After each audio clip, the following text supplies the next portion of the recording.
guys, and thank God it's Tuesday! Ayan, walang pasok yung asawa ko. Split off siya ngayon, pero bukas may work na ulit siya.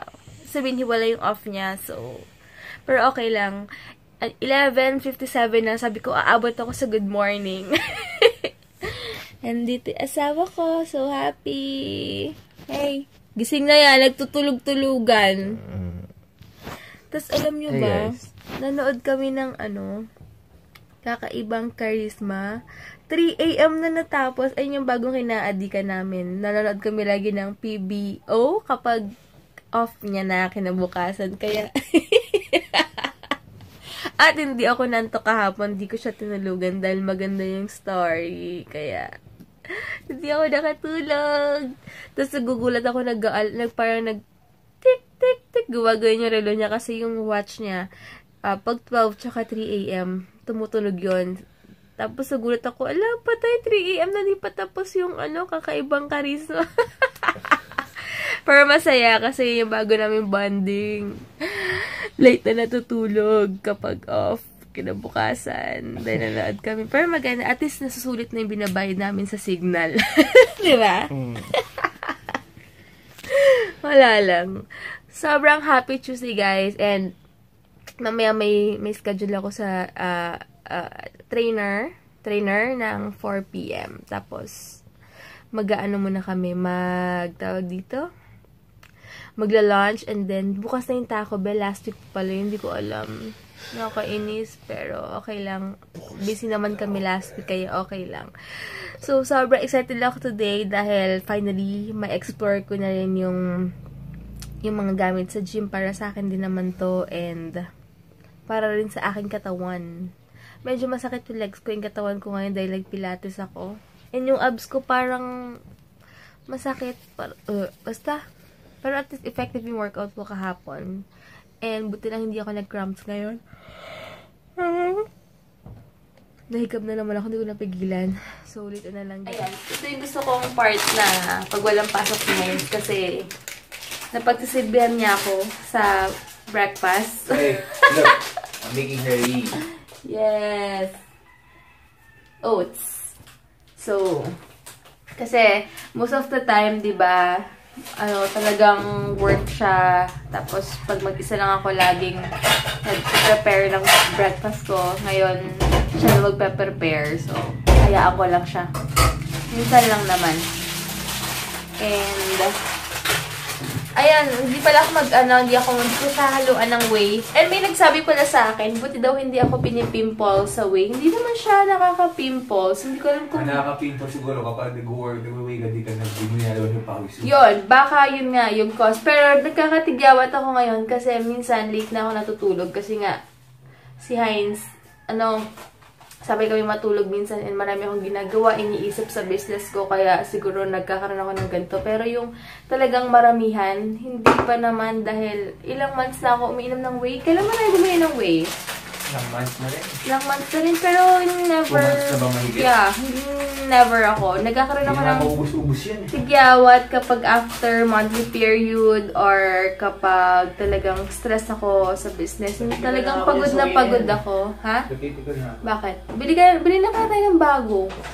Hindi na ubos-ubos. Parang parang siya nauubos. Pero ginagawa na nga niyan twice a week.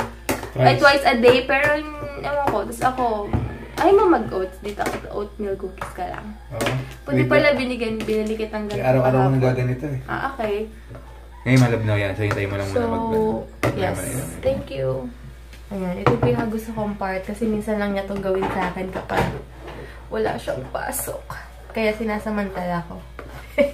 And talagang mas alagain siya sa aming dalawa. Siya yung mas alagain. I mean, mas baby ko yan kaysa mas baby niya ako. Sa totoong buhay. Totoo kaya? Yun. Pero kapag naglambing naman yan, super duper sweet naman talaga siya. Para naman baby niya ako. Pero most of the time, mas baby ko siya. Ayan. So, ito. Ganyan siya magawa ng oats. Parang goto. Sabi ni Michelle sa akin. Sabi ko kasi, pinagalitan na naman niya ako. Kasi sabi niya, sabi ko kasi magpa-fasting tayo, so mag-goto daw ako. Sabi niya, anong magugoto ka? Mas marami ng additives yun. Na-imagine ko na si Bestie, sabihin niya sa akin yon. Kahit kailan yan, kontra kami. Hindi ko alam kung bakit kami mag-best friend. Kasi sa lahat ng bagay, magka-kontra kami. As in. You compliment each other. Yeah. We compliment each other nga. Pero as in, most of the time talaga na ganun kaming dalawa. Pati yung sa shoes niya, sabi ko, hindi naman yan pang workout, pang forma yan. Sinerch na pa talaga. Na pang, ibang pala yan, ibang model. Sa akin pala Rush 1. Sa kanya, yung pang modern na pang running, pwede na palang pang workout. May bago kong ginawa kahapon. Ayan guys, grabe kotse na kami. And thank you so much pala, Yos, for my sleeveless. Ayan, bigay niya to sa Happy Manila. Ano yan? Sino yan? Sila Yos, yung Happy something Manila nila.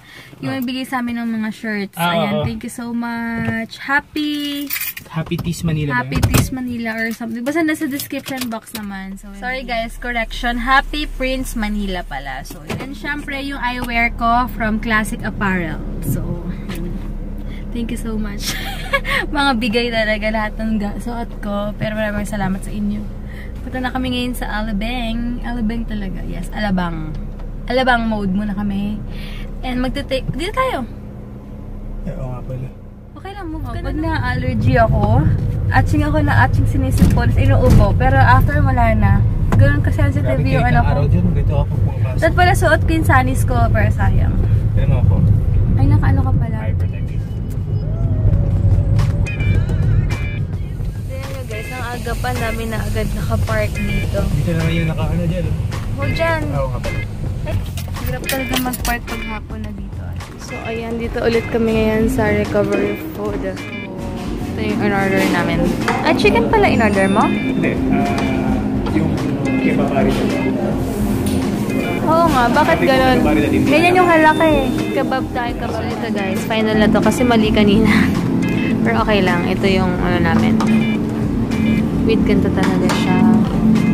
Kasi in-order ko ngayon kebab naman. Kagabi, halaka yan. Thanks. Ito yung in-order ko kagabi. Pero ngayon iba na kasi mas malasa yung kay Heinz. Ba't ka lang natawa? Malaki talaga ako. Pansit? Ayan. Ang tawag dito is kebabaridad. Yun nyo guys, sobrang haba ng pila sa parking. Kaya tama nyo yung decision namin na sa Molito kami magpa-park. May tanong na ito, takot na pag-jeep. Yan, lakad na kami. Namiss ko mag-mall. One week ako hindi nakapag-ATC. Tignan ko na. Magti-take out ako sa Taco Bell. Ito na kami and tingnan nyo, bukas na yung Taco Bell. Ayan, bukas na sila. Ang daming tao. Mami mag-take out na lang ako dyan. Tumitingin si Heinz ng jacket kasi for work daw. So, lakad. Time na lang. Ayan, bibili kami na. Namiss ko to. As in. Mag-take out ako ngayon ng Taco Bell. 59 pesos na yung potato niya. Naka 30% off yung nila. Mga shirts nila. 600 na lang daw. Ito na lang. Ayan yung napili niya. Extra small siya dito kasi malaki yung mga sizes nila. Ayan guys, hanggang 12 AM pala yung ATC. Kahapon, dapat pala kumain kami. Thank you so much pala Ate Mafi sa BH Cosmetics ko. Hindi ko alam kung na-vlog ko kanina. Teka lang. Hindi ko alam kung na-vlog ko pero ano siya with blush on and pinost ko na sa sa Instagram and ito siya. Ayan, BH. Ayan guys. Suot ko pala yung isang binigay sa akin na leggings. Ayan. Yung isa yung gray. Isa ito. Para siyang camouflage pala siya. And si Heinz, ano doon? So ayan. Galing may timer pala siya. So guys, this is how you skip for fitness. 3 minutes of skipping. 3 minutes and then how long yung rest mo? 30 seconds. Yes. 30 seconds. So, it's going to be a total cardio for you. Maraming pawis niya. Endurance. But there you have it. And here's our food. Nakatipid na naman ako sa bakit. Straight to go. Ha? Meron siya putanesca dito. Babaunin niya bukas. What? Hindi ako nakapag-vlog kasi nagpaturo ko kay Kuya Kerwin. Tinuruan niya ako lang paano mag-abs, paano mag-shoulders, everything, full body. So, may gagawin ako na this. Medyo masakit-sakit yung katawan ko ngayon. Nakifeel ko na bukas to. Pero okay lang. At least, sabi nga ni Kuya, okay lang yan kasi first time ulit mag-weights. Ngayon ulit ako nag-weights. Imagine niyo for how long? Naka 3 months ako sa Golds. Puro ko classes. Kung magbuhat-buhat man ako, wala lang, pa-cute-cute lang na buhat na ganun-ganun lang. Parang masabi lang. Pero ngayon alam ko na gamitin yung mga machines. And sabi ni Kuya, 2 to 3 weeks, gawin ko daw muna routine yan hanggang sa masanay yung body ko. Pag nasanay na, bago na matuturuan niya ako. So, thank you so much, Kuya Kerwin. Alam ko nanonood siya ng vlog namin.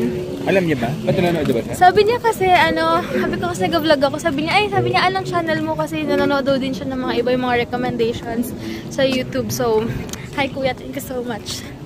Ayun, punta na kami ng ganda nga eh. Toyota ka na to. Toyota, ewan ko. Ganda ng bagong Toyota, parang van. Hinahan ko si Heinz ng Quaker. And na-discover ko, super sarap nito. 30 plus yata ito isa. Ayan. Kasi ito yata yung pinaka-classic. Parang wala na yung growers na binibili namin. Naubos na. Kaya ako ng 2 lockers. Favorite ko to eh. Super addict ako dun. Ano yan? Ganyan na lang. Ay, may malaki. Si Heinz na addict na. Wala na. Grabe yung growers dito. Super mabili. Wala na. Hulat kila ata tayo bumili. 15 lang. 3 pesos lang difference sa gym. Alam mo mahal doon? Hindi, yung almond pala yung mahal. You want that? Ayan na lang. Kahit ano. Ang gusto mo? Si Heinz pag bumibili na nailis ako, tinitignan pa talaga niya yung presyo. Hindi na lang kunin kung ano yung gusto niyang kainin. Siyempre budget. Ha? May na budget. Laging ganyan. Talagang magpapatagal yung check niya pa yung prices. Ako kasi kung... Ako kasi hindi naman sa pag-ano guys. Siyempre, nag-work hard naman kami. Pero, alam mo yun, kahit ano gusto mong kainin. Basta gusto mong kainin yan. Basta sa food. Oh, we just have to set What? budget. Ba't alam mo ba kung magkano budget ko ngayon dito? Wala mo na ako sinasabi, oh. Ba't ka nagko-compute? Siyempre. Kailangan nakakontribute. Okay lang, basta masaya ako kung anong gusto mong kainin. Diba guys? Ganun dapat. 170 calories. Nakabili nga ako ng kung ano-ano, tapos yung asawa ko, titipirin ko. Ayoko naman ng ganun. Diba? Ay, naman ako, ano lang tayo? Low profile lang. Ano na? Yan lang? Sure ka ha? Pistachios. Pistachios ba pag-pronounce niyan? Yes. So, 71 pesos for ano lang? Ganyan lang kaliit? Baka masarap. Gusto mong try? Biglang ayaw. Mas mahal nga yan. 72. Ayaw mo yun. Pistachios for ice cream. And guys, ito pa rin binigay sa akin ni Ate Mafi. Hindi ko pinapakita sa inyo yung loob. 39 color eyeshadow and blush palette. And ito siya. Tanan! Ganda! Ganda ng mga colors niya. Wait. May plastic kasi. Ayan, super. Kagamitin ko to sa 25. Ayan. So, ayan, super natuwa lang ako. Mahilig kasi ako sa mga ganitong palette na. Ewan ko, natuwa lang ako. Sobrang thank you so much. Ate Mafi, nahirapan daw siyang regaluhan ako and maghanap ng something na. Sabi ko kasi dun sa team collab, yung usapan namin, anything na basta makeup, yun, buti na lang palette to. Sobrang, wala lang, addict lang ako dito. Ayan, kaya soon talaga malapit na guys. Malapit na ako mag-aral ng makeupan. Kasi mahirap din maging syempre makeup artist or kung ano man dahil syempre kailangan talaga kapag makeup artist ka rin, iba yung ginagamit mo sa client mo and sa sarili mo. Yun yung sabi ng mga ibang professional talaga na may certificate na pro nga, mga pro, kahit sino pagtanungan ko, yung mga pro, iba talaga ginagamit nila. Kahit si Bob Maria, professional makeup artist yun sa Australia. Kaya, yun nga. And, yung may isa pa ang kausap din na makeup artist din na sa US naman, yun nga, dapat talaga iba yung ginagamit mo sa client mo. So, naisip ko, pag makeup artist ka, magastos din, or kung ano man, diba? So, gusto ko lang din matuto para sa sarili ko or mga pang trip lang na ano. Pero career, hindi ko pa masyadong maisip na ikakararin ko yun dahil nga sobrang gastos. And super blessed lang talaga rin si Beb Maria kasi si Kuya Albi ang work sa L'Oreal. So, medyo malaki yung discount nila sa mga makeup. Kaya magandang combination silang mag-asawa.